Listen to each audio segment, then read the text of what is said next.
ನಟ ದರ್ಶನ್ ವಿರುದ್ಧ ನಟಿ ರಮ್ಯಾ ಎಕ್ಸ್ ನಲ್ಲಿ ರೀಪೋಸ್ಟ್ ಮಾಡಿದ್ದಾರೆ. ಮೃತ ರೇಣುಕಾಸ್ವಾಮಿ ಕುಟುಂಬದ ಪರ ರಮ್ಯಾ ನಿಂತಿದ್ದಾರೆ.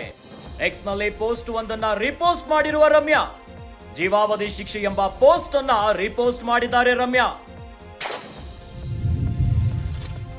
ರೇಣುಕಾಸ್ವಾಮಿ ಕೊಲೆ ಪ್ರಕರಣದಲ್ಲಿ ನಟ ದರ್ಶನ್ ಬಂಧನವಾಗಿದೆ. ದರ್ಶನ್ಗೆ ಈ ಪ್ರಕರಣದಲ್ಲಿ ಕಾನೂನು ರೀತಿ ಜೀವಾವಧಿ ಶಿಕ್ಷೆ ಅಥವಾ ಮರಣದಂಡನೆ ಶಿಕ್ಷೆ ಆಗಲಿದೆ. ತಪ್ಪು ಮಾಡಿದ ವ್ಯಕ್ತಿಗೆ ಕಾನೂನು ರೀತಿ ಶಿಕ್ಷೆ ಆಗಲೇಬೇಕು ಎಂದು ಮಾಡಲಾಗಿರುವಂತಹ ಟ್ವೀಟ್ ಅನ್ನ ನಟಿ ರಮ್ಯಾ ಇದನ್ನ ರೀಟ್ವೀಟ್ ಮಾಡಿದ್ದಾರೆ. ಈ ಮೂಲಕ ಸಂತ್ರಸ್ತ ವ್ಯಕ್ತಿಯ ಕುಟುಂಬದ ಪರ ನಿಂತಿದ್ದಾರೆ.